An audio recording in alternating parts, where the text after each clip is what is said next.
Good evening and welcome to all of you, including those who are joining us virtually. I'm Jody Habish-Sinekin, co-chair of this evening's event, together with Peter Klein. We are happy to have you here with us. Tonight we will conduct a bit of Federation business, but mostly we will celebrate our shared successes from the past year. Expect some shared laughs and perhaps even a few tears along the way. I was fortunate to grow up in Milwaukee's thriving and vibrant Jewish community, and as I've grown older, I've been increasingly focused on the importance of making sure that my young daughters have the same opportunity. That's why tonight's theme, Today, Tomorrow, Always, is so meaningful to me. I've been involved with our Weinstein Fellowship, the Milwaukee Jewish Federation's Leadership Development Program, a program focused on ensuring that future generations are able to provide our community the quality of leadership, direction, and support that the current and previous generations have blessed us with. Tonight's theme of Today, Tomorrow, Always resonates with me as well, both as a longtime supporter of so many of the Jewish organizations that make our Milwaukee Jewish community as special as it is, and as a mother of 4 grown children whose remarkably strong Jewish identities are rooted in Milwaukee and its abundance of Jewish touch points. I feel grateful beyond measure for the exceptional education our children received at the Milwaukee Jewish Day School, along with the countless hours they enjoyed at our fabulous JCC, their joy-filled summers at Rainbow Day Camp and Camp Interlaken, years of BBYO activities, and friendships with Israeli scouts and Shinshins. As I've seen for myself, family experiences like these, made possible by our community support of Milwaukee's Jewish Federation, do successfully build bridges to tomorrow, ensuring a connection to Judaism and our Jewish people for generations to come, today, tomorrow, and always. I have fond memories of attending our community's Israel programming as a child, including festivities here for Israel's 40th birthday in 1988. Over 30 years later, I'm proud to be involved with today's Israel Center, as we continue to do the work to provide meaningful experiences for the children of today and tomorrow. As we move into tonight's program, we can't wait for all of you to hear how this has played out over the past year. We're going to start this evening with a Devar Torah by Rabbi David Cohn from Congregation Sinai. Let's welcome Rabbi Cohn to the stage.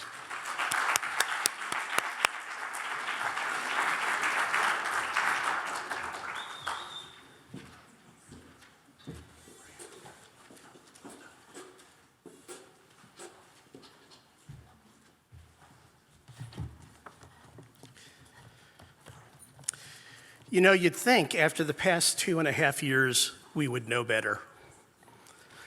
After a worldwide COVID pandemic killing millions, the closing of borders, the collapse of global supply chains, war in Ukraine, political division here at home, and these are just a few of the converging catastrophes we've lived through, as if we are always waiting for the other shoe to drop. We Jews have a knack for recognizing trying times, perhaps because we've lived through a few. Yet this has come at a cost. As historian Simon Davidovich wrote in an article entitled "The Ever-Dying People," every generation since the destruction of the Second Temple has considered itself the saving remnant, the last generation of Jews upon whom lay the responsibility of ensuring Judaism's survival. In this respect, I'm not sure we're very different. Like generations before us, our tradition has offered us well springs of hope. One example is found in the cycle of Haftarah portions preceding the High Holy Days.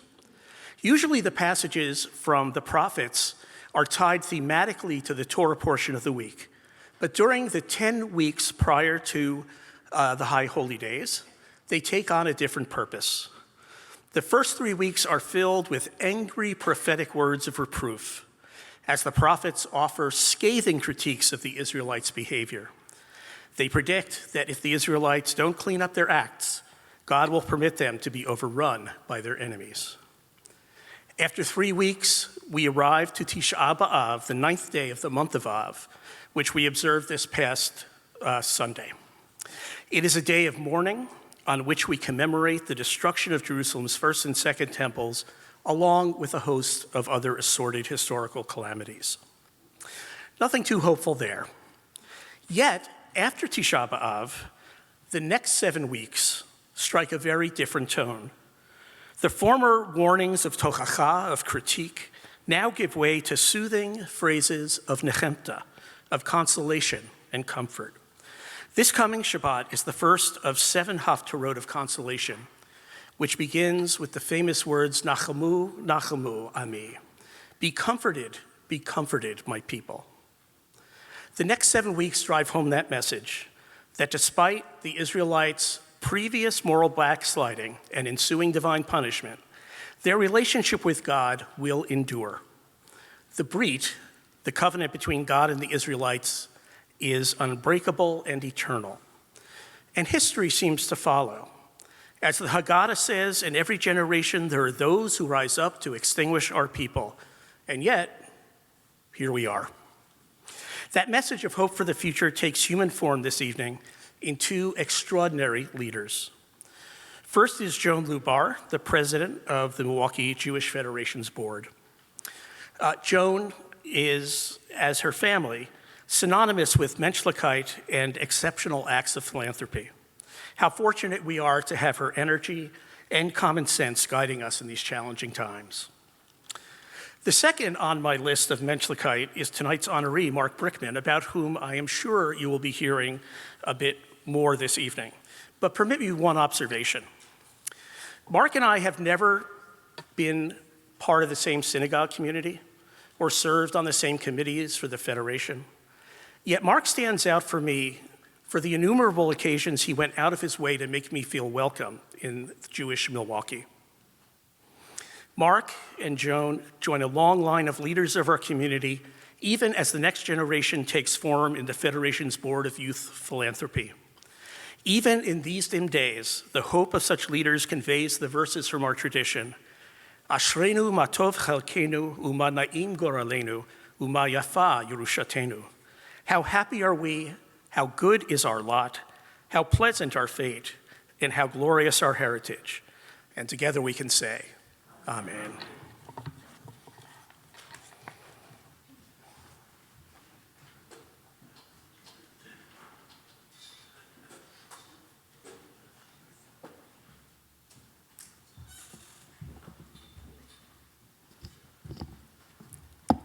Thank you, Rabbi Cohn.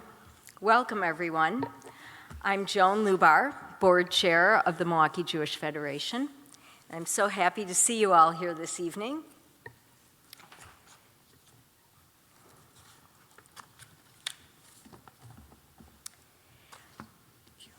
It's been an honor for me to guide our organization over the past year and to see the remarkable work made possible by each of you.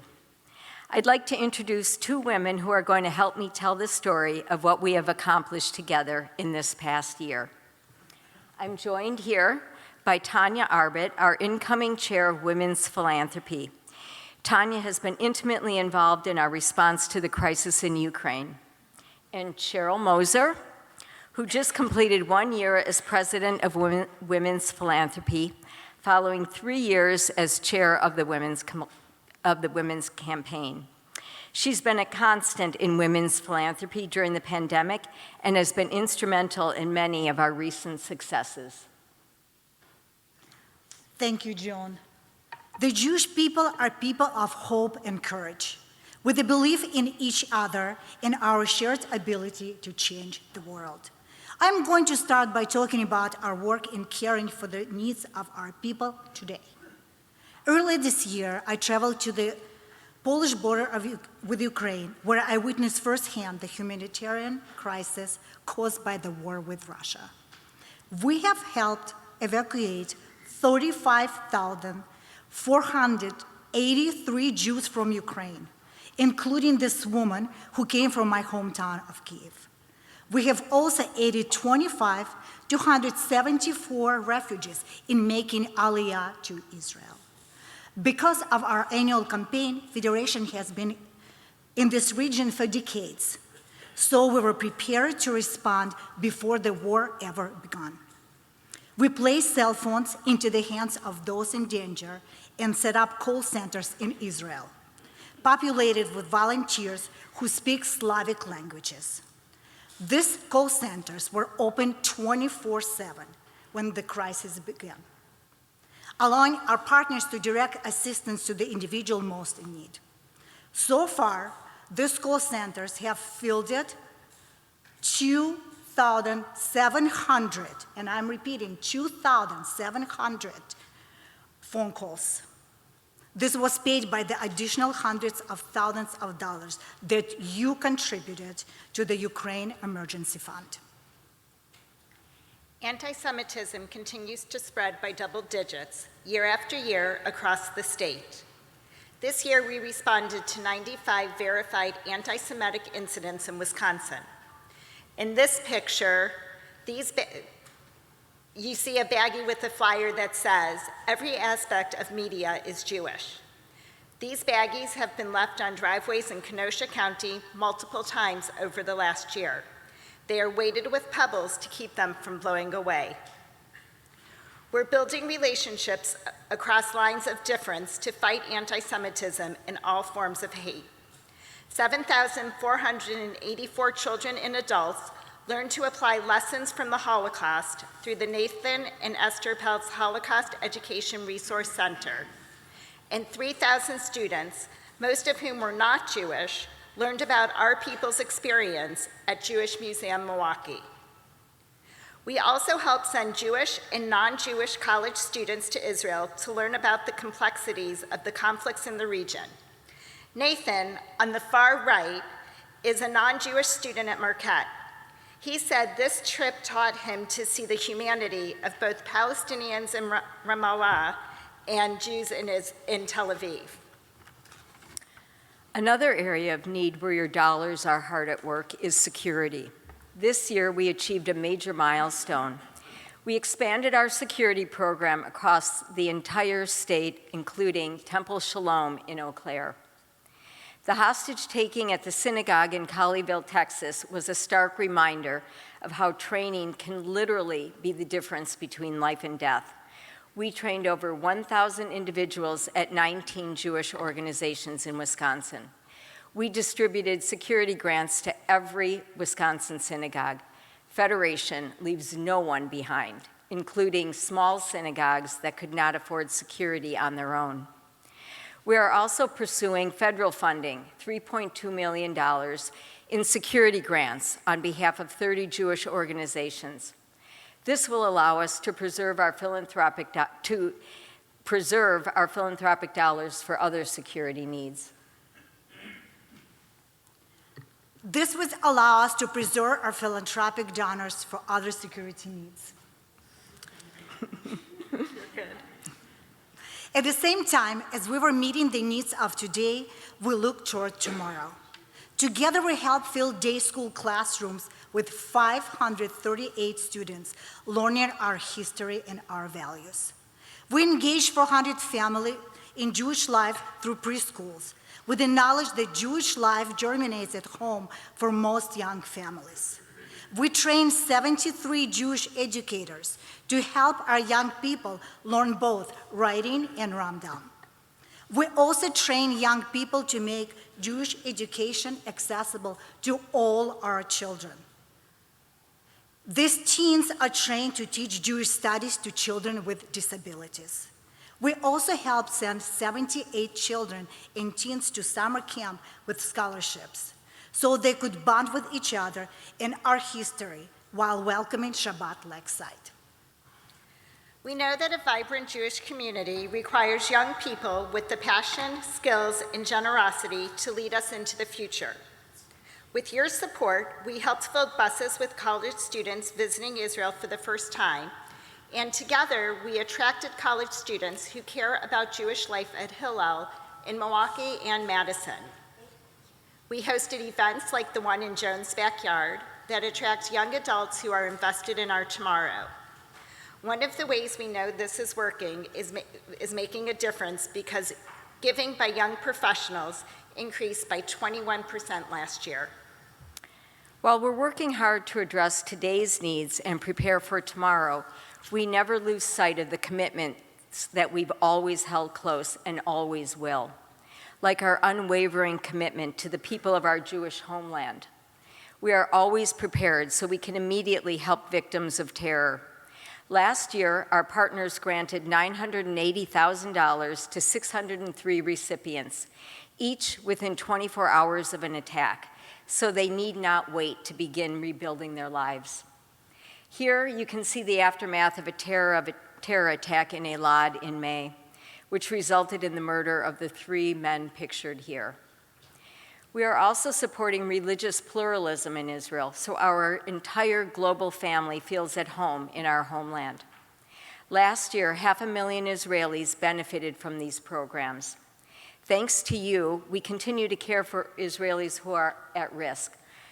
Like over 100 high school students in our partner region, we help nourish them physically and spiritually with 5,330 hot lunches last year.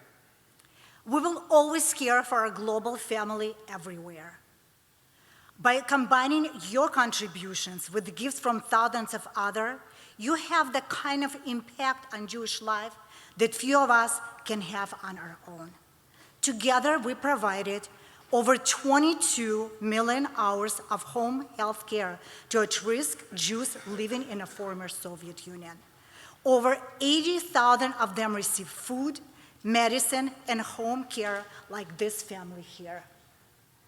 We are also providing social services to 71,000 Jewish individuals daily in Europe, Asia, Africa, and Latin America. We are always committed to a secure financial future through our Jewish Community Foundation. Thanks to you, the numbers from this year are remarkable. The foundation holds $213 million in assets.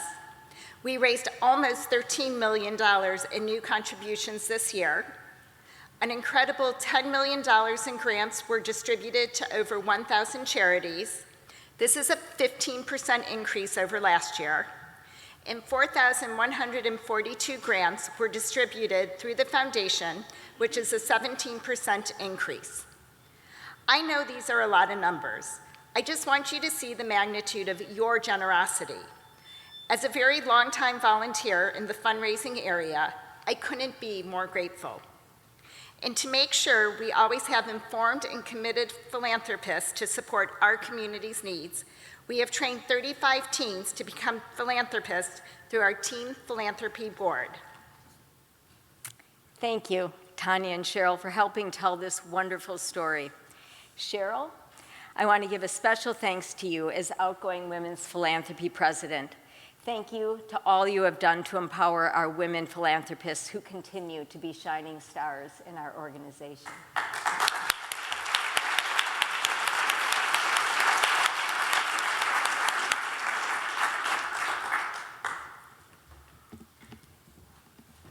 Many others have worked together to make this story a reality, and I'd like to thank you all now.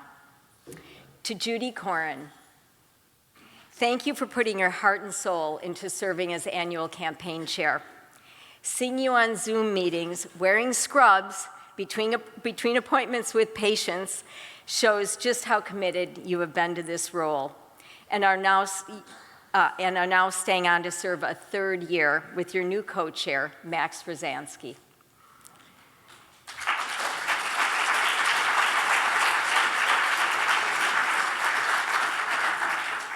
To Sarah Hermanoff as Women's Philanthropy Campaign Chair, thank you for the hours and hours you put into raising critical funds to nurture and sustain our Jewish community. Because of your years as an allocations volunteer, you know exactly how much power each dollar can have. Thanks to Andrea Schneider, who's back from New York, chair of the Jewish Community Foundation, for working closely with Mitch Moser and the Jewish Community Foundation trustees to raise and invest funds that are critical for our future. Thanks to Miriam, our president and CEO, for your vision and your ability to move us forward while steering the Federation from one challenge to the next. You've been an incredible partner over the last year, and I'm looking forward to another amazing year with you.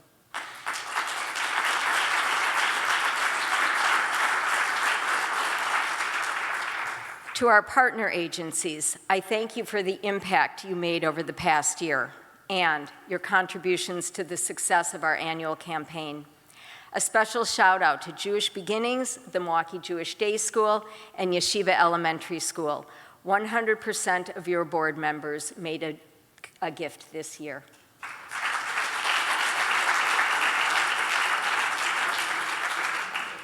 I'd like to thank our staff. I speak on behalf of all of our volunteers when I say thank you, thank you, thank you for all the work that often goes unseen but is no less appreciated by all of us. A special thank you to Cheryl Brickman for creating the beautiful floral arrangements for tonight.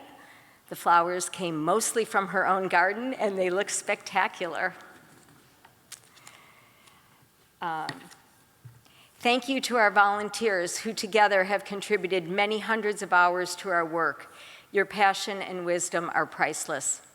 And finally, thank you to our financial supporters.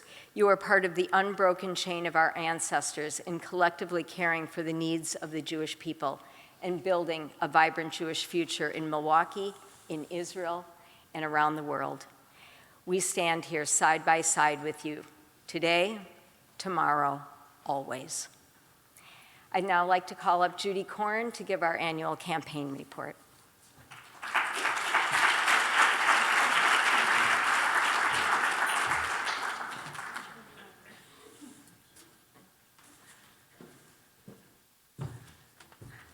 Gosh, this does look different than Zoom, definitely.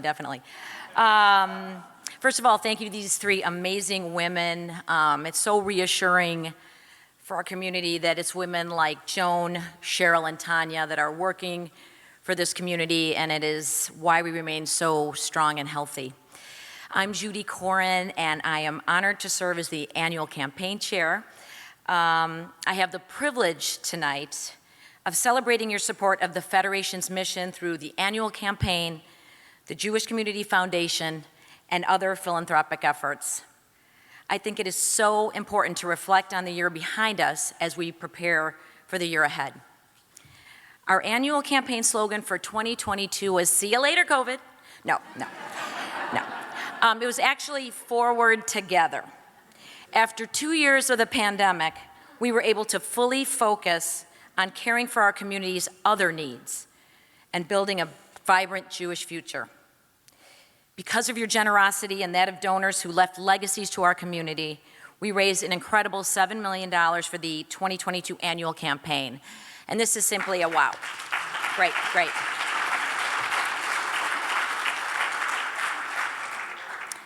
So first, I want to give a very special thank you to 115 individuals and families who make up our major donors. These are donors who give $10,000 or more to the annual campaign. Together, you contributed a remarkable total of $4.4 million to this year's campaign. You are the backbone of this campaign and make a huge impact on those we help. And as is obvious from your commitment, you understand there are still those who wait. Our work is never over, never done. To each and every one of you, I give my deepest thanks. Women's philanthropy had another inspiring year. We welcomed 17 new lions and 22 new pomegranates. Year after year, these women jump in with both feet, and they continue to be among our most constant, hardworking, and generous supporters.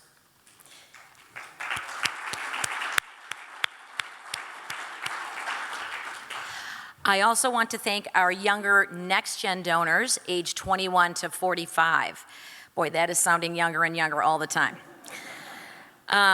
We've increased our outreach to these young leaders, and we can see the positive results of our work. You contributed a 21% increase over last year, so well done. The next geners value the proud legacy that has been built by those who have come before them, and they want to contribute to its continuation. understanding that they are the ones whose families and future families will benefit so greatly from a strong Jewish community. Seeing their passion and their understanding of this responsibility makes me very confident in our future. Just as the pandemic transitioned into a new phase, we watched with deep concern as Russia began amassing troops at the border of Ukraine. Because of our annual campaign, we were prepared to help our Jewish family living there and in the countries around there before the war even began. Then Russia invaded. Jewish Federations of North America launched its Ukraine Emergency Fund. Once again, we called on our Milwaukee Jewish community for support, and you stepped forward donating an incredible $575,000 to this effort. Through this fund, you are continuing to support Jewish Ukrainians who remain in their country, who have made Aliyah to Israel, and who have fled to other nations, including Ukrainians that have come right here to Milwaukee. Thank you to the 699 of our friends and neighbors who made this happen. Now I'd like to celebrate our philanthropists who have helped build a strong financial future through our Jewish Community Foundation. The foundation was established in 1973 by individuals, including several in this room, who understood the need to build and secure resources for the future. Today, our foundation has raised $213 million in assets, with 429 donor-advised funds and 542 endowments, many of which are Lion of Judah endowments, Lions endowing their $5,000 commitment in perpetuity. These impactful gifts fuel an impressive system of services, helping people from cradle to grave here in Israel and around the world. Finally, I'd like to celebrate the expansion of our corporate partnership program. The cornerstone of this program is the Economic Forum that was held in person this past June. This was the first time we did this since the pandemic began. We have expanded this program to offer year-round sponsorship opportunities. This program is forward-thinking, and I believe it will be very impactful on our community. All the numbers I've just shared are not just an accident. The results in our community are built on hours and hours of hard work. It is because of everyone involved, all of you that choose to take part to help so many people not as fortunate as we are. You truly put your values into action by caring for those in need and by helping to build our wonderful, vibrant Jewish community. And just to change the focus to the future for a second, I also want to mention my heartfelt thanks to Max for stepping up and agreeing to co-chair this year's campaign with me. All we needed to do was ask you, Max, and you were right there. You already jumped in overdrive, as usual, leading with a simple desire to be of service to the Jewish people and our community. And I couldn't be more grateful and more excited to work with you in 2023. So thank you, each and every one of you. I can't wait to see what we do together in 2023. Thanks.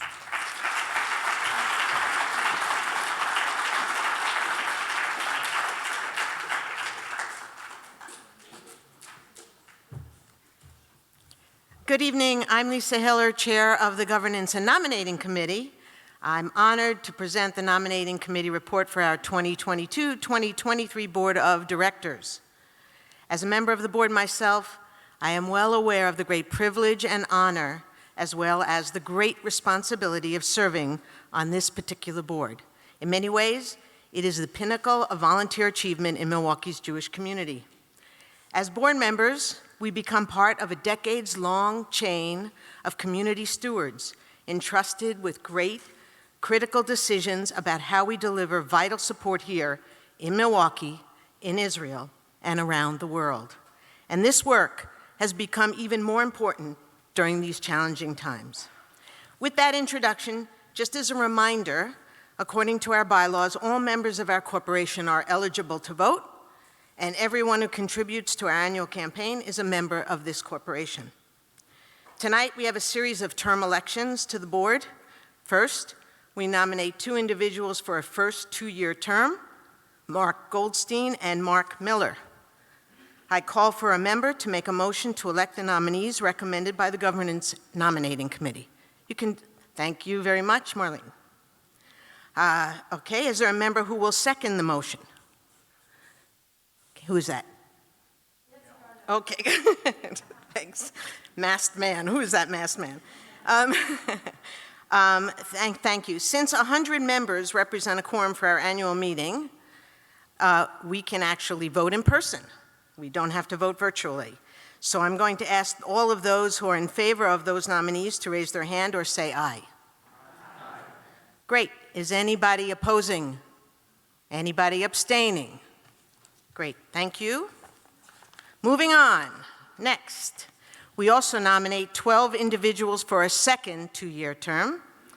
Linda Bader, Heidi Goodman, Adam Greenspan, Becca Gorolnik, Ann Jacobs, Cindy Levy, David Lowe, Mindy Palais, Max Rosansky, Betsy Rosenblum, Brian Schupper, Jody Sprinkman.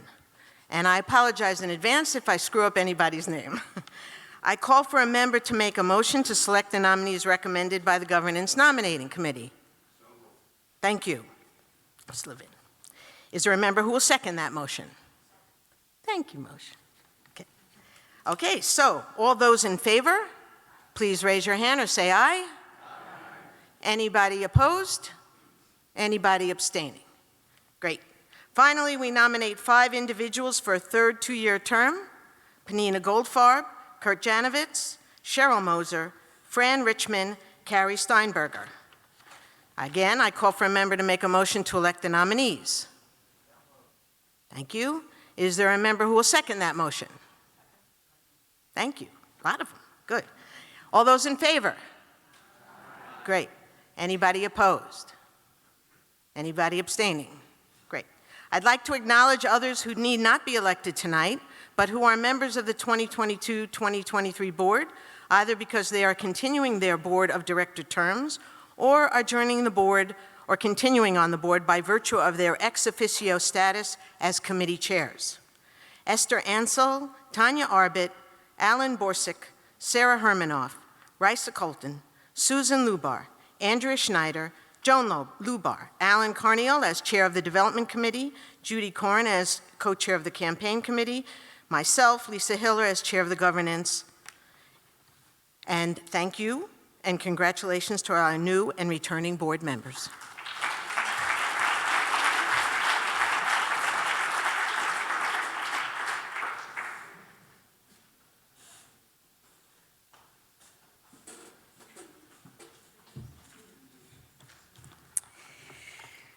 Thank you, Lisa.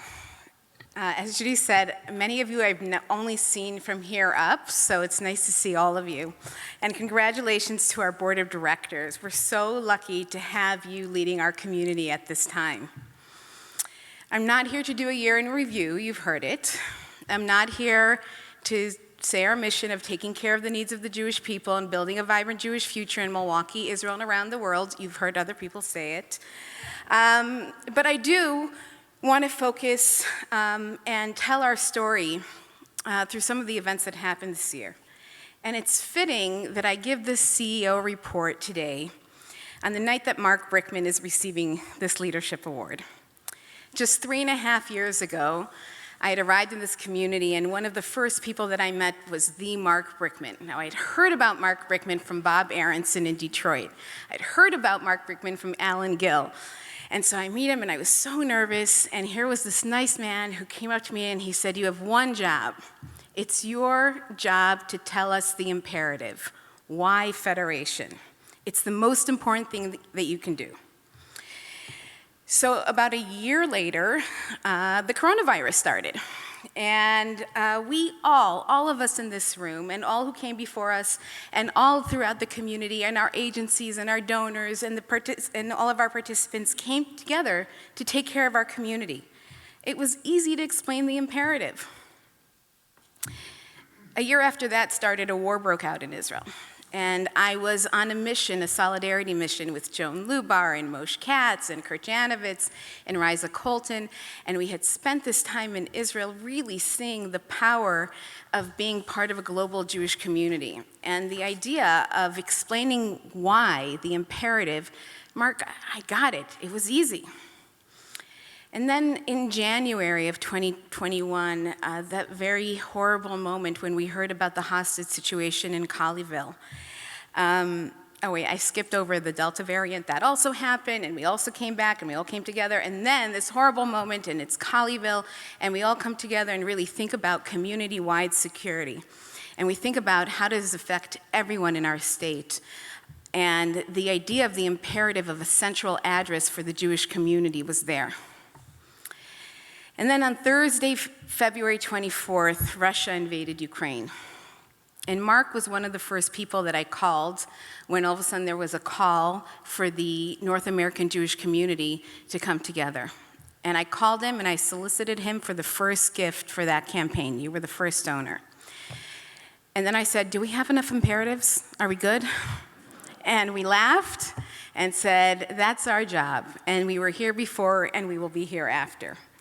But I want to talk about Ukraine because as someone who has worked in the federation system my whole life, this was a moment where I had heard about this kind of federation. I had heard about this kind of Jewish community. So I want to share what I saw.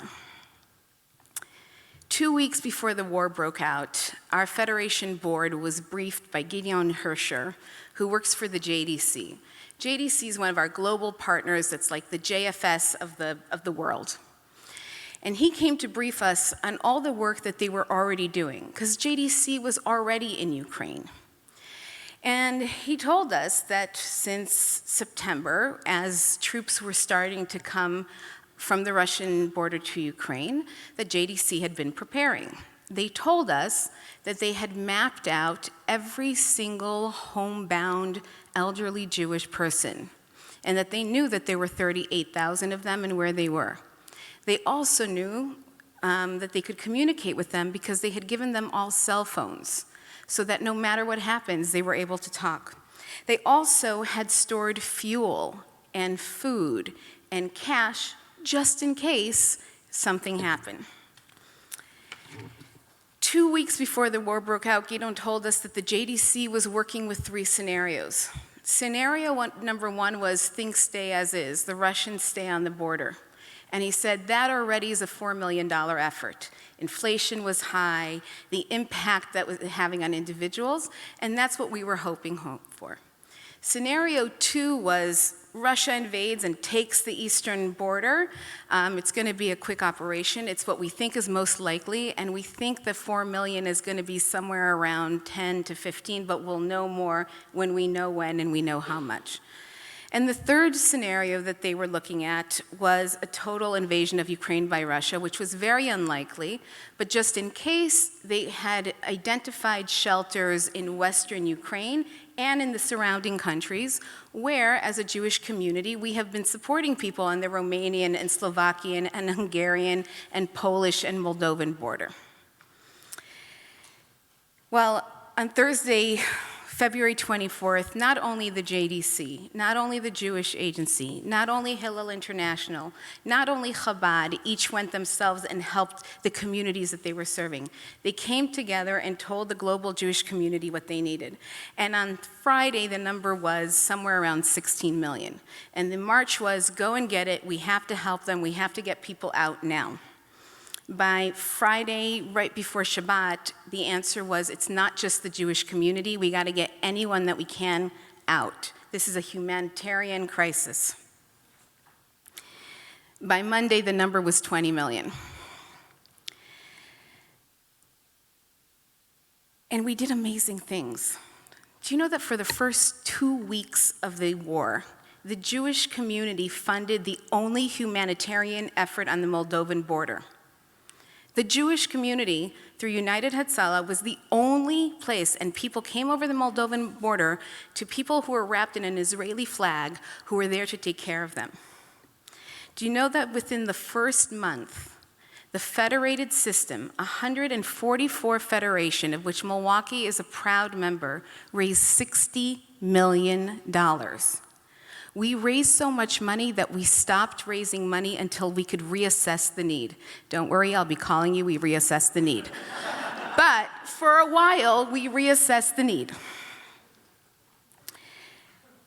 In a single month, That $60 million not only focused on the 200,000 Jews that were in Ukraine, not only focused on getting help to those who were most in need, but our Jewish community helped 3.2 million of the refugees from Ukraine. They came through the Jewish community.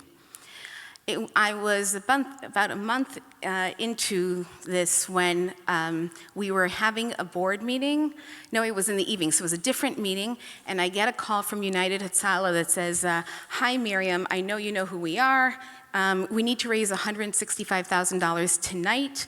We have to get 4 people out. They're critically ill. We can get them to Romania and from Romania to Israel, but we need to do it. How much is Milwaukee in for?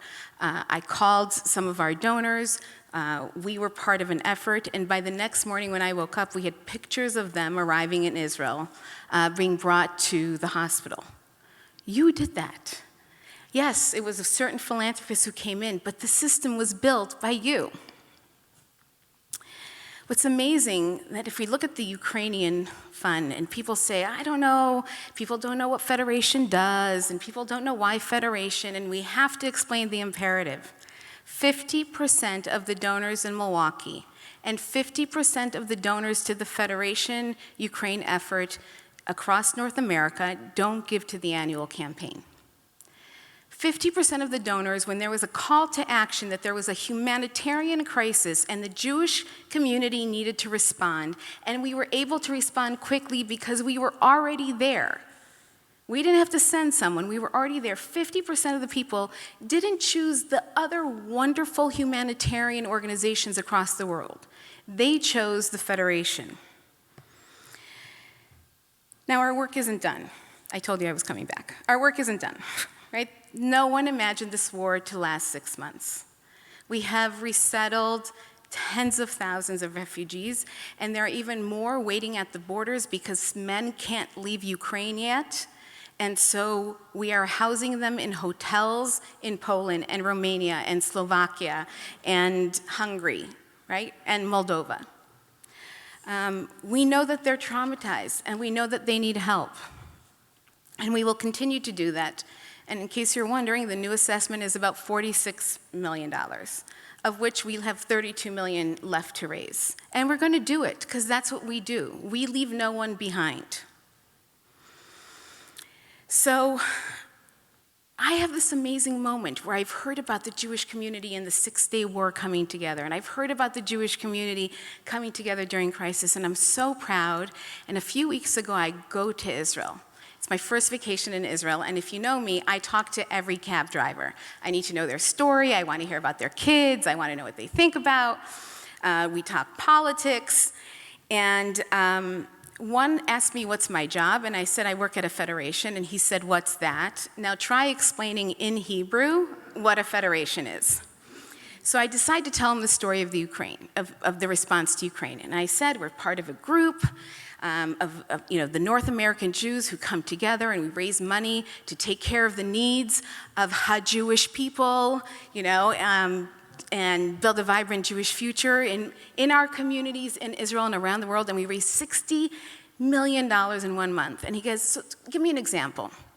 So I told him, well, what we learned was the day before the war, the estimated cost to have a bus come and take refugees out was $200 per bus.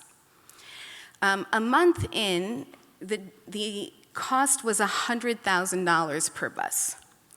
What changed? Not only was the trip now longer, because you had to avoid certain roads and there was curfew and you needed security, but you also needed a gas truck for every 2 buses because there were no gas stations. The effort to get one bus of people, Jewish or not, out was $100,000. He pulls over the cab and he goes, American Jews are amazing! And he goes, that's your job? And I was like, yes, hajab shali. I was so excited to tell him. And it was an amazing moment to watch the Federation and our work together through the eyes of an Israeli. I learned something else in Israel. I was talking to Israelis, and for the first time, they asked me questions that we usually ask Israelis. Things like, aren't you afraid to be in America? Aren't you afraid to send your kids to school? Oh my goodness, I've heard about anti-Semitism. I don't know how you people do it. It was a total reversal.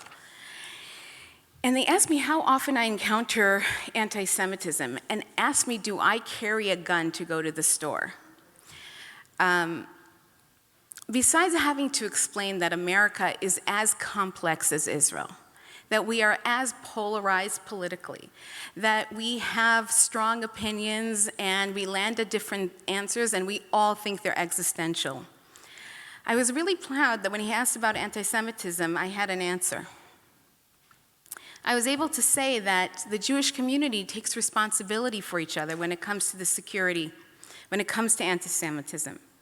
The Milwaukee Jewish Federation, as you've heard earlier, we take responsibility for the need of securing the Milwaukee Jewish community. We think about our synagogues and other Jewish organizations and how to prepare and how to react. We have renewed our grant program for all synagogues so that all synagogues can have a highly trained professional for the high holidays. But most importantly, we increased our training program, and we increased it beyond Milwaukee. If you hear Rabbi Charlie from Colleyville speak, he often talks not just about the physical security in the building, but he talks about that he was trained by Federation on what to do. And in that moment, because of that program that has now gone across all of our communities, he knew how to respond. Just this year, we have trained, and by we, I mean Ari Friedman and this security team. I am not the leader, but we've trained over 1,000 people in the Wisconsin Jewish community. I think we should give them a round of applause.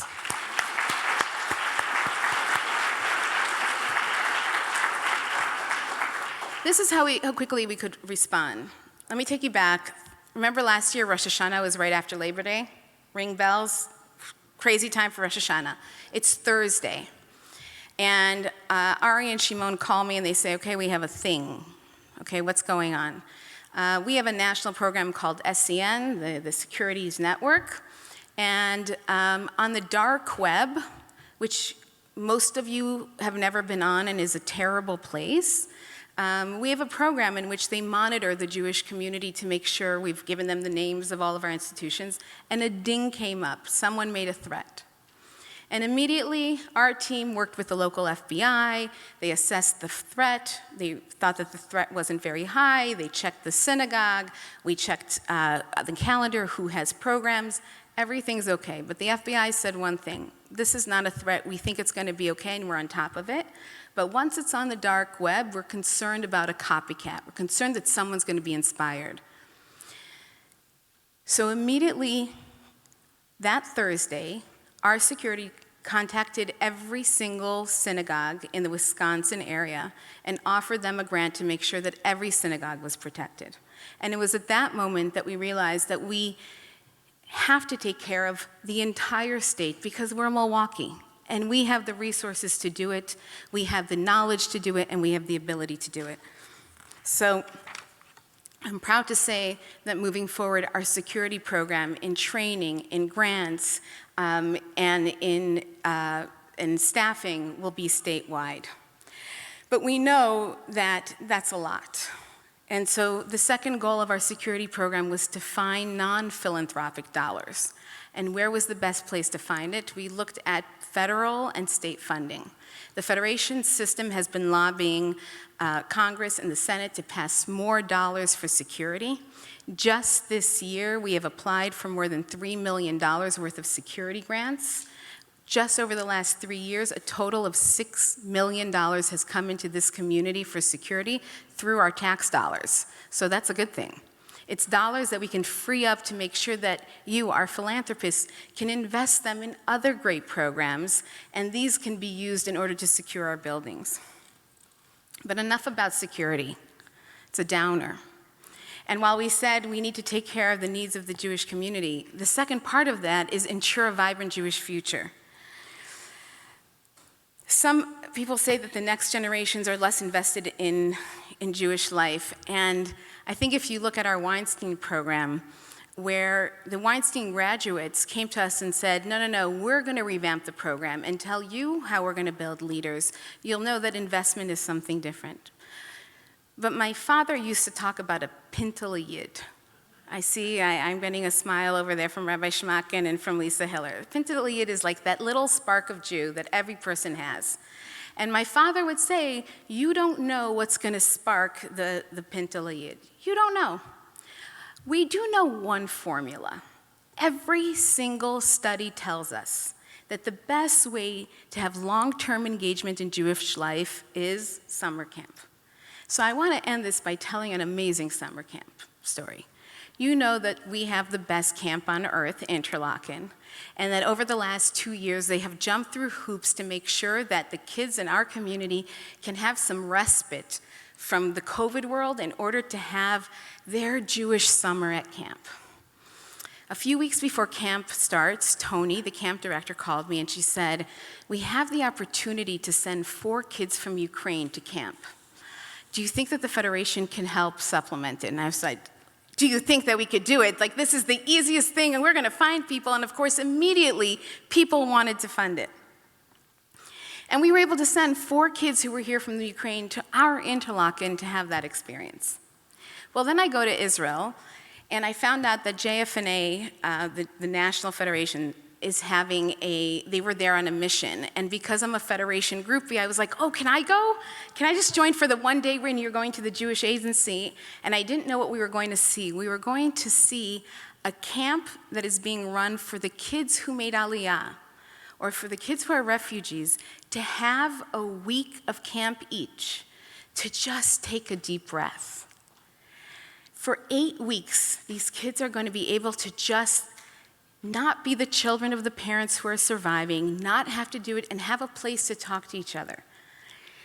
That was beautiful, but that was until I met the madrichim, the counselors. In order to be a counselor, you not only had to speak Russian, but you had to be trained in one of the many camps that we fund in the former Soviet Union, where kids who may not know until they show up at camp that they are Jewish find out and grow their Jewish learning. One of the camps is funded by Milwaukee and Tashkent, a place I never heard of until I moved to Milwaukee because we fund it. And those kids are now leading other kids and giving them their respite. Doesn't that feel amazing? That we talked about, yes, we have to do security, and yes, we have to fix the humanitarian crisis and be there, but we also give these kids a chance to take a breath. So I want to thank everyone in this room. I look around this room, and there are leaders that I've heard of by name and by legend. I may have gotten to say a few words to you, but you've built this community. Everything that I just described came on what the Milwaukee Jewish community has been and will be. You've built this system that allows us to draw teens and young adults and professionals and new parents and more into Jewish life. You are building the vibrant Jewish future, and I thank you for allowing me to be part of this incredible community. I want to thank the board for their support, for their leadership in these last few years, but especially in the last year, and allowing us and leading us and pushing us to accomplish what we have. I want to thank Cheryl Moser, our outgoing Women's Philanthropy Chair, who sat me down in one of my first weeks with the other Cheryl, we call them the Cheryls, to tell me that women's philanthropy is a powerhouse, and we need to tap into the power of what can be accomplished. She also loves my dog, so thank you for that. Judy Corin, you are just unbelievable. You know, they say that if you want something done, give it to someone busy. When Joan said that she would show up in meetings with a mask on, she'd be like, I just finished surgery, here are the numbers, I have 3 more solicitations tonight, talk to you later, I gotta go save someone's life or eye or something, but it was really important. So thank you, Judy. Joan. Thank you, period. But thank you for being my partner. You know, when someone starts their journey as becoming the chair of the board, they don't know what's coming ahead. Is it going to be the good year where we talk about how do we engage more people in Jewish life, or are you going to have to jump through hoops because you're responding to crisis day after day? Joan, you've led with clarity, a lot of laughter, generosity of heart, and generosity of spirit. You serve on so many boards, in so many leadership positions, and you spend countless hours, and I know that because I know her schedule exactly, and I know when she's meeting with the other people that I'm jealous of. But she's fully invested, and she gives her time and of herself, and carves this place for the Milwaukee Jewish community and advocates for us and promotes us on the national level. I'm so grateful that you're my partner, and even more that I get to call you a friend. To the staff of the Federation, I don't actually have words to describe the number of hours and efforts and the churning of the kishkas that goes into make everything that is done look so seamless. Someone came up to me tonight and said, "Wow, I love the glasses, they're so beautiful." And I said, I had nothing to do with it because there's people on our team who are worried that the glasses tonight will feel that they have kavod for the type of meeting that we have. That's the staff of the Milwaukee Jewish Federation.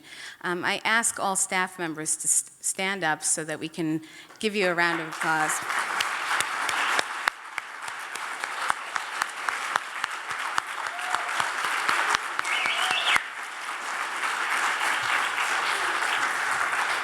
And lastly, I got to give a shout out to Matthew Birchie, my husband. On my first evaluation as CEO, Moshe Katz called me and he said, "I just want you to know we wrote, Matt Birchie is an asset to the Jewish community." And I do want to say you are an asset to the Birchensweig household as well. So thank you so much. I'm going to end by wishing Mark a mazel tov, but I'm not going to use my words. When I was in Israel, I went to meet my mentor, Alan Gill. Alan Gill served as campaign professional here, campaign director in the 80s. And he sent me this note, and I wanted to read it to you. He says, "Dear Miriam, I was extremely pleased to learn from you that Mark Brickman is receiving the inaugural Distinguished Leadership Award of the Milwaukee Jewish Federation. Mark is the consummate leader. He has a unique blend of vision, strength, dynamism, and menschlichkeit. I was fortunate, truly blessed to work closely with Mark in Milwaukee when I served as campaign director of the Federation 40 years ago, during the formative period of my career when he served as the Federation's president. His deep, unwavering commitment to the community, Israel, and the Jewish people worldwide was simply extraordinary. Our sages teach us, those who carry the burdens of the community shall be justly rewarded. In my many years of Jewish professional life, there is no one I have known more deserving of recognition for exemplary communal leadership than Mark Brickman. By awarding him this prestigious honor, the Federation has set the bar to the highest level of voluntary service to our people. Mazel tov, warmly, Alan Gill."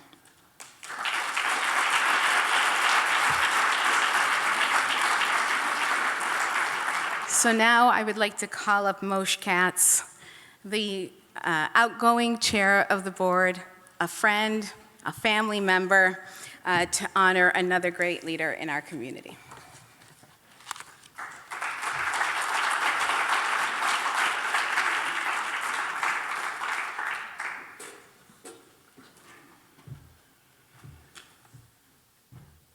It's got to be a special night if I'm wearing a jacket. You've all thought it. Some of you have even said it. And my answer is, for Mark Brickman, I'd wear gatkes. Walt Whitman once wrote, "Past and present, future are not disjoined, but in fact joined."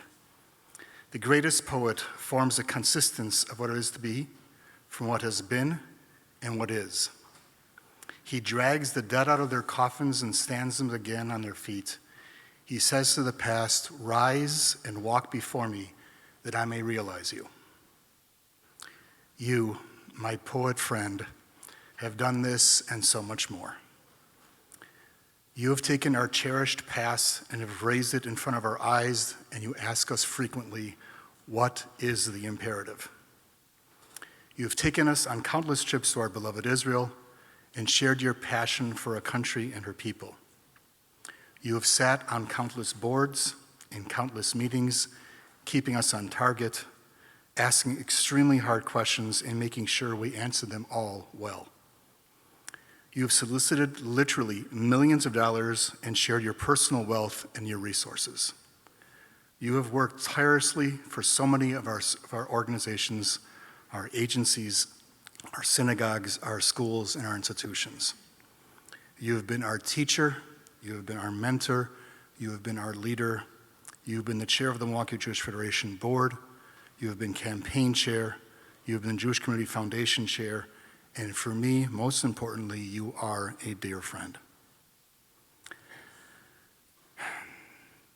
I started to make a list of names of those who, like you, deserve this honor. I won't embarrass them, nor myself, by forgetting one or more of them. I will state now how proud we are of all of them, that you are the first to receive this award. Like Nachshon, who was the first to walk into the Sea of Reeds, trusting that the water will recede, you'll be the first. You will set that bar, no. You have set that bar so ridiculously high that anyone who follows, well, we'll see. I'd like to draw your attention now to a video. The video is shared by others, whose words I can't share. They're better off sharing it on their own. Please enjoy. Boy, where do I start?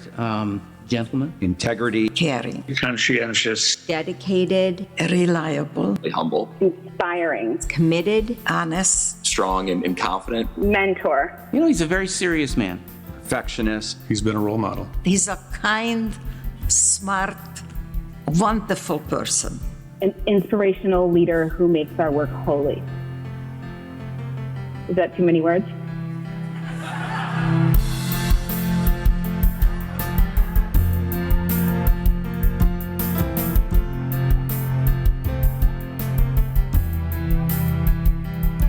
When I talk about Mark Brickman, I think about the Appels. I think about Alan Sampson.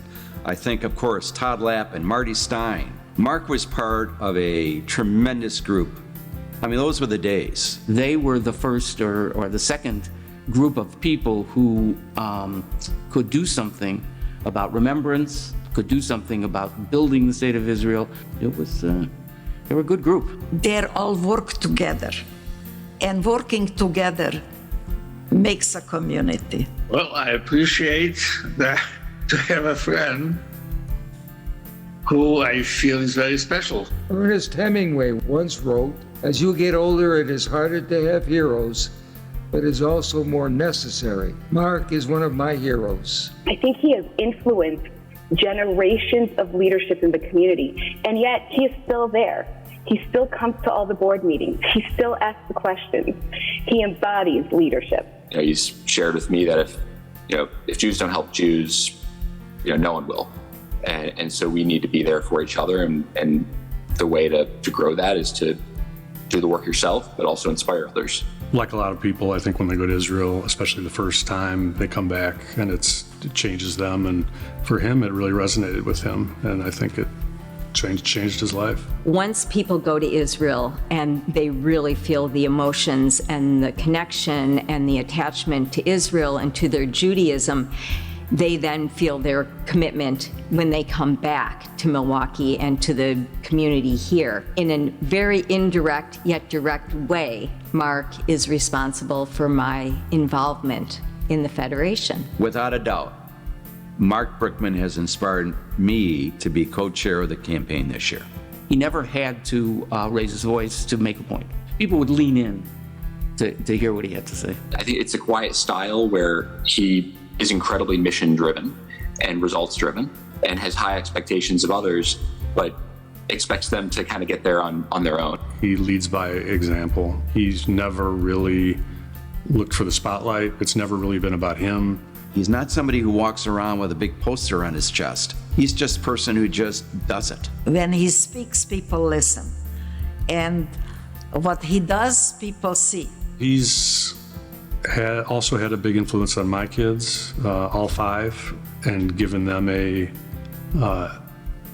more of a Jewish identity. And I think they all know that they owe it to him. Mark has come around to see a broader vision of the present and the future of the Jewish people. Mentoring is in his blood.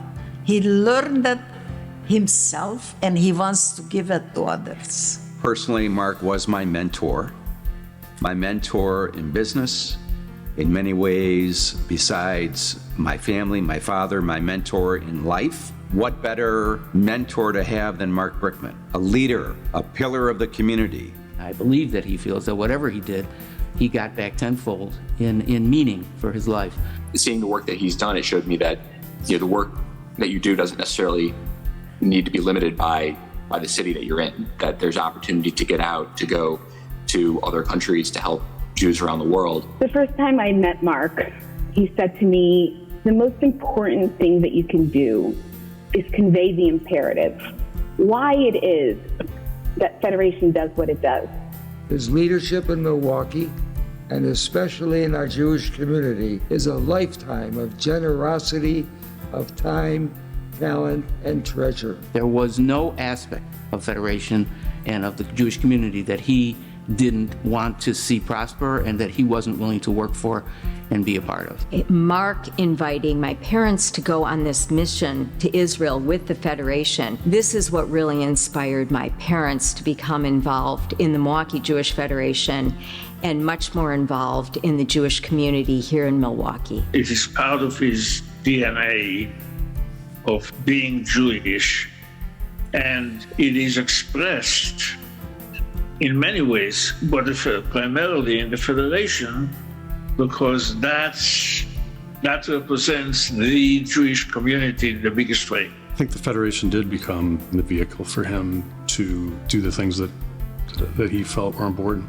It's only appropriate that the first name on this list is Mark Brickman. This is a wonderful thing that the community is doing because he really deserves it. I think a Distinguished Leadership Award is a perfect way to describe, a way to honor my dad. We established this award for Mark because Mark has been a distinguished leader throughout his adult lifetime in Milwaukee. He fully embodies and perhaps even breaks the mold for the Distinguished Leader Award that he receives tonight. He wants to make the world a better place for everybody. Mazel tov Motel for this Distinguished Leadership Award, well deserved. Congratulations on receiving this first Distinguished Leadership Award. Thank you for all you have done for all of us, and congratulations on this very well-deserved honor. Mazel tov, Mark. Congratulations, Mark. Thank you and congratulations, Mark. On behalf of all the grandchildren, congratulations, Papa. We love you. Congratulations, Dad. We're all very proud of you. Congratulations, Mark. Mazel tov.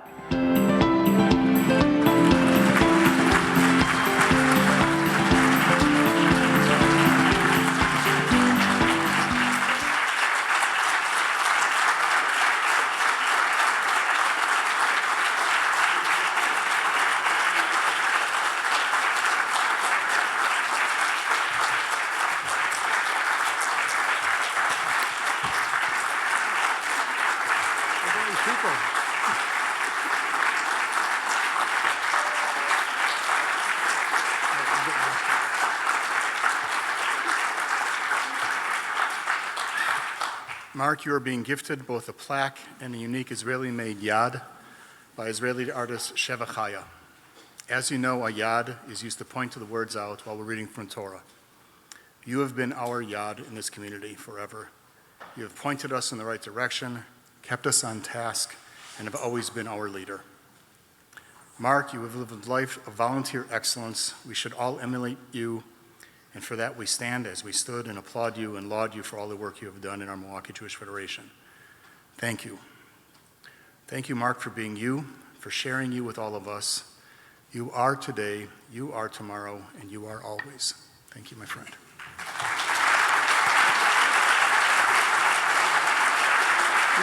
Wow. Am I supposed to follow all this stuff? I don't know. What can I say? First, I love Moshe. I've loved Moshe since he was in high school. And I really admire him. And I appreciate what you said. Thank you, Moshe. You're my idol. You're my idol. Okay. Oh, let me get my. Something occurred to me. I'm going to get to this. I wrote it myself. But something occurred to me. I don't know if it occurred to you watching this, the presentations from Joan and from Miriam. Is there something about it that you didn't think about? Who is presenting everything? Who's doing everything? Who's making everything happen? The who? You noticed that. Well, women, those are my daughters. They would definitely recognize that. But how about the rest of us? Do we understand this? What's going on here? This is unbelievable. All this dynamism. I was at the Women of, what was I at? What was the luncheon I was at? It woke me up, but this sort of tilted it. The enthusiasm, the passion, the women in this community are making things happen. The men are not even to be seen. What are you guys doing here?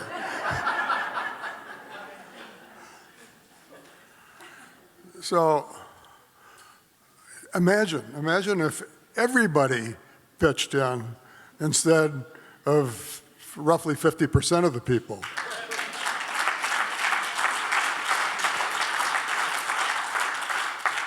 Okay, that's the part I didn't write. No. So, I didn't do a very good job of typing this either, so I'm having trouble reading it. You have to bear with me, okay? I want to thank our spectacular Milwaukee Jewish Federation leader, Miriam Rosenzweig. Phenomenal. We're so lucky to have her here. And our chair, Joan Lubar, another phenomenal dynamite. And I want to thank both of them for buying lunch and hotboxing me into agreeing to do this. I'm proud. I'm proudly overwhelmed. Thank you. Thank you, guys.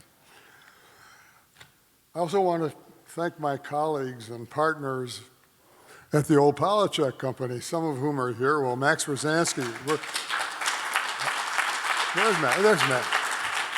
I'm proud of you, Max, for jumping in. It was a little later than I expected from you.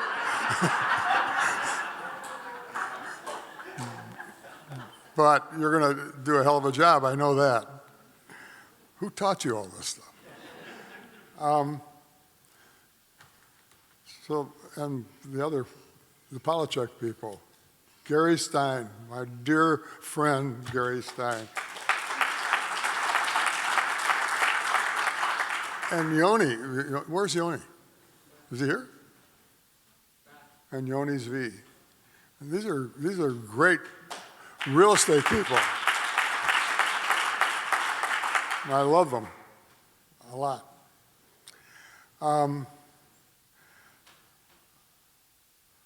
I am also deeply indebted to the incredible professionals I've had the privilege of working with.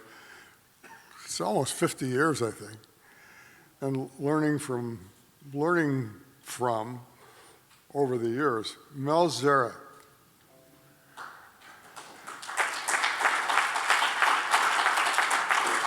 Mel Jarrett was an international icon. He probably still is, although he's not with us anymore. He was not only my mentor, he was one of my closest friends. My father died when I was 13 years old. He was like a father to me. Bob Aronson, who Miriam's talked about, was like my younger brother.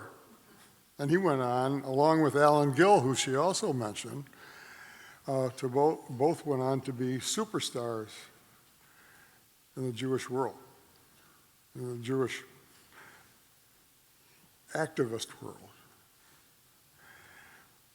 I'm fortunate to have had many volunteer colleagues who were also close friends, equally committed and always there to offer support or receive it. I'm talking about Ken Burke, Marty Stein, Esther Leah Ritz.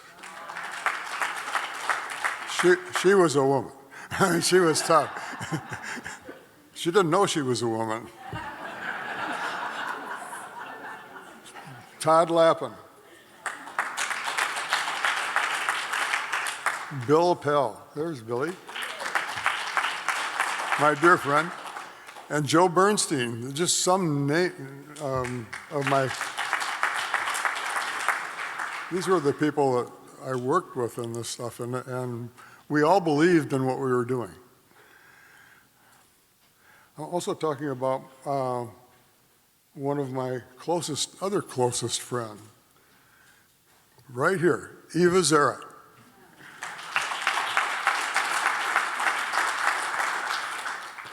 Mel's widow, who is still a major force in what our Federation accomplishes, especially in the fight against anti-Semitism. If I left anyone out, chalk it up to old age. But Eva, thank you. I love you. We're going to make pickles this week, by the way. Yeah.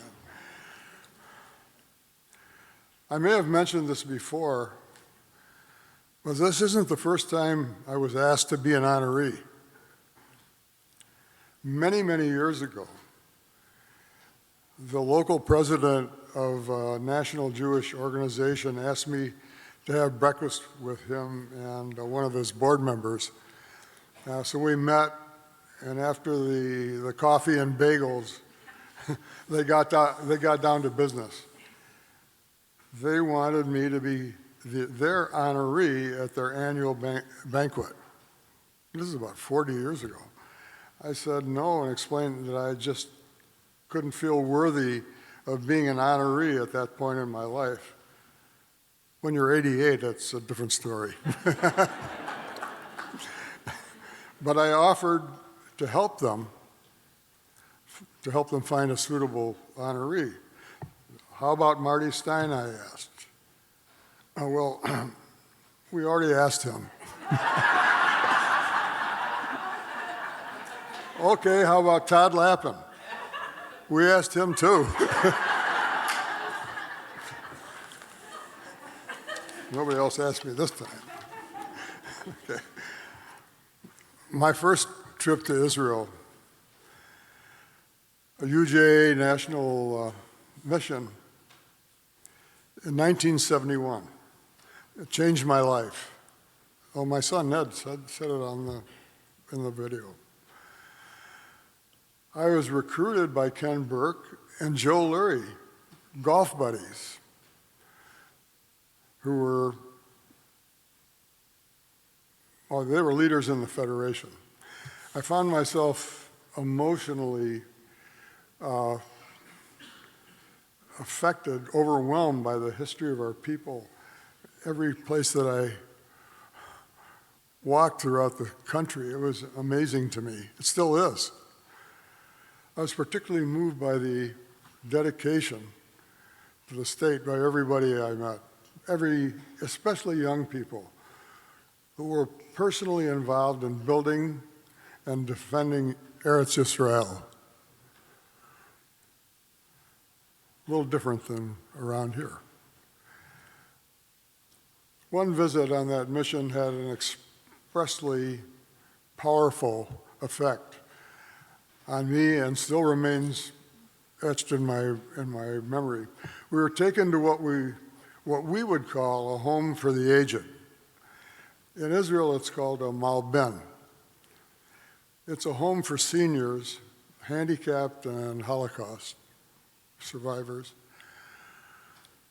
Our guide through the facility, by the way, I remember the facility itself was on a bluff overlooking the Mediterranean near Netanya. It's a very beautiful place for these people to recoup and perhaps make it out of there or die pleasantly. But it was a special place.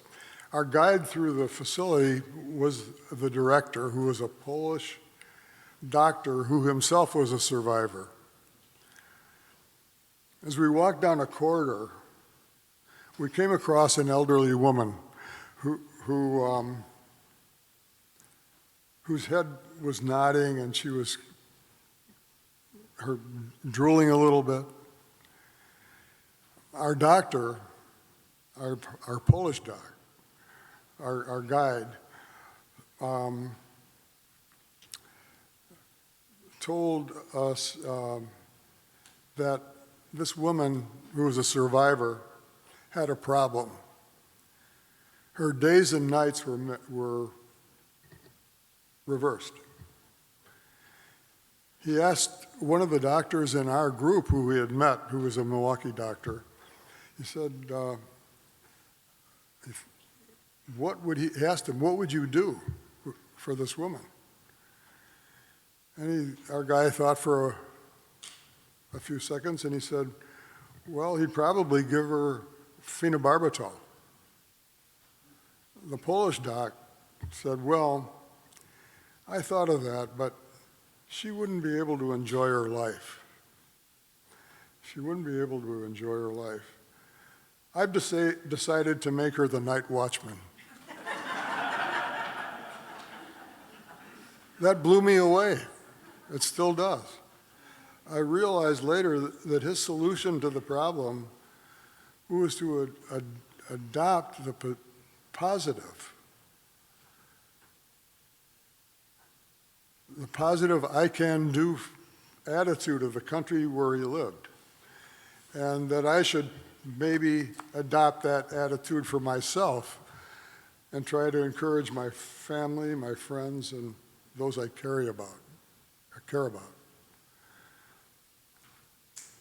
Since then, I've been back 40 or more times. It's really a lot more than 40, but I can't count anymore. I've developed lifelong friends in Israel and had the pleasure of sharing the experience with my wife and children, and now my grandchildren. Speaking of my wife, I was going to mention something. I want to thank her for being, I don't know how I skipped over that. I'm sorry. I apologize. I knew you were here. It's right here. I'd also like to thank my family. My daughters, Pam and Julie, are right here. One from Chicago, one from New York.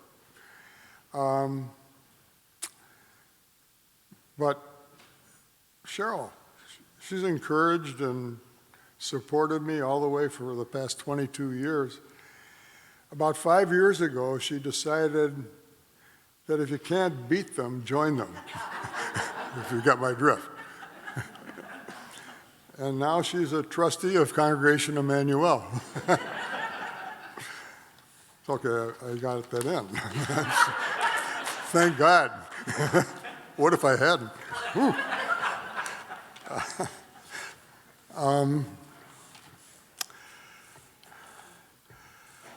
So I was saying that I've been back to Israel 40 or more times. I've developed lifelong friends. Each time I visit, the emotions wash over me again, as if it were the first time. My involvement with Israel-related activities led me to become even more involved with the Jewish community here.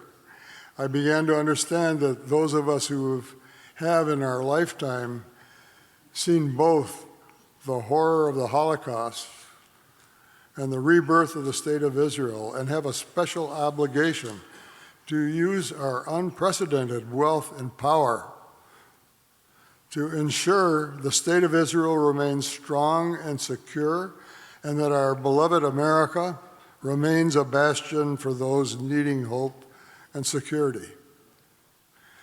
I never expected to reach the point in my life where we would need to recognize that anti-Semitism is actually again spreading throughout the world, and that we in America are vulnerable,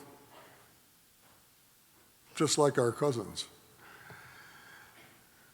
As I step down, I'm comforted by the knowledge that our community, through our federation, is aware of the dangers that exist and are taking strong measures, as Miriam was explaining very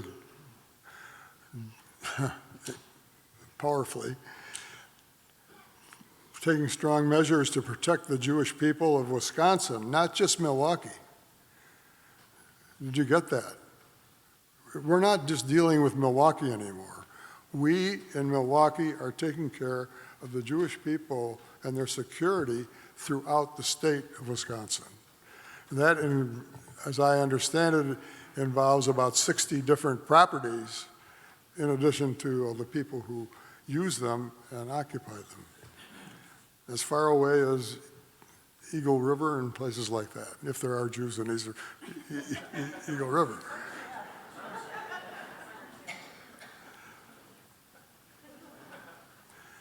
But if you aren't aware of it, you soon will be, through my involvement over the years, that our experience and belief tells us that all Jews are responsible, one for the other.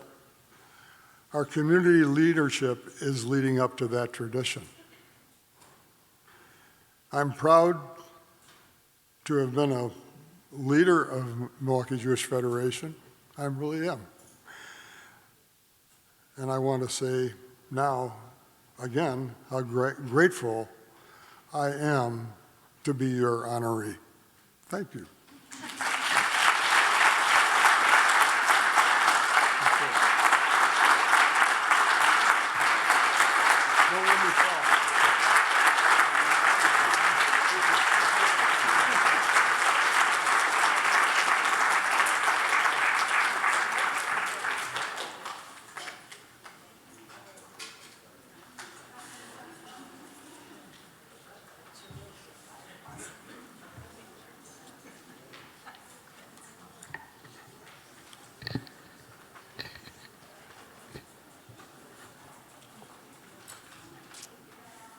Thank you, Mark. Congratulations again. That was wonderful, and we're so happy that you did agree to accept this award this time around. So well deserved.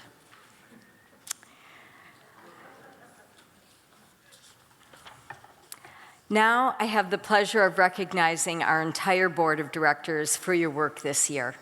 You have led through a lingering pandemic, a deadly war in Ukraine, a major humanitarian crisis, security incidents, rising anti-Semitism, and political turmoil both here and in Israel. Phew, that's a lot. Where some volunteers might step back in the face of these challenges, you stepped forward. You ensured that we are caring for the needs of the Jewish people while never taking our eyes off the need to build a vibrant Jewish future. If we don't get that in at least 5 times in every meeting, we have not succeeded. I'd like to ask all our board members to please stand.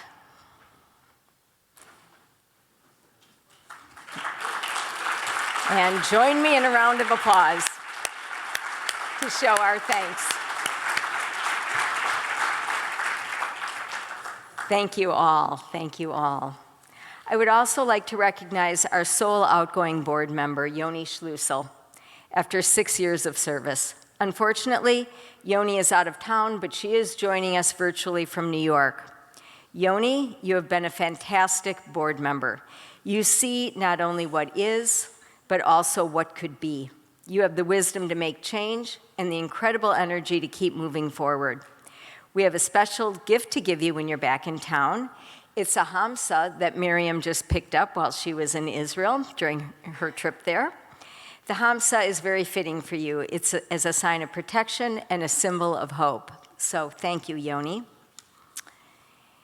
The great poet and paratrooper Hannah Senesh wrote, "There are stars whose radiance is visible on earth, though they have long been extinct." I believe there are people whose brilliance continues to light the world, even though they are no longer among the living. These are the stars that light the way for humankind. I want to recognize one particularly bright light who passed away this year, Evie Garfinkel. Evie served for 33 years as director of the Federation's Women Division, which we now call Women's Philanthropy. She inspired generations of women, myself included, to become leaders and philanthropists through the Federation. To say she literally changed the face of Jewish Milwaukee is truly not an exaggeration. We miss you, Evie. Now we're going to watch a video that recognizes donors to the Milwaukee Jewish Federation who left us during this past year. If we have omitted anyone, please forgive us. It is truly by accident. Join me now in remembering these stars who continue to brighten our world.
May their memories be for a blessing.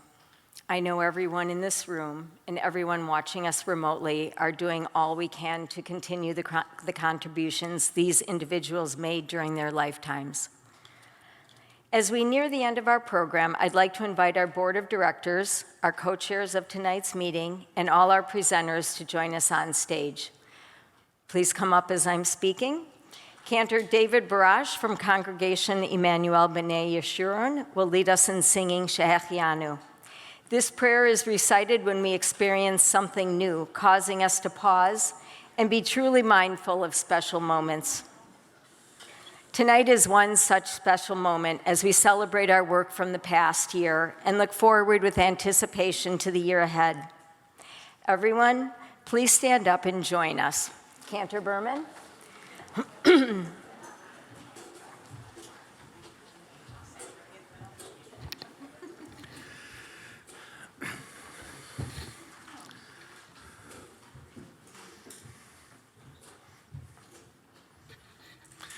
Praised are you, eternal our God, ruler of the universe, who has given us life, who has sustained us, and who has enabled us to reach this moment. Baruch atah Adonai Eloheinu melech haolam שהחיינו וקימנו והגיענו לזמן הזה. ברוך אתה אדוני אלוהינו מלך העולם שהחיינו וקימנו והגיענו לזמן הזה. Amen. Amen.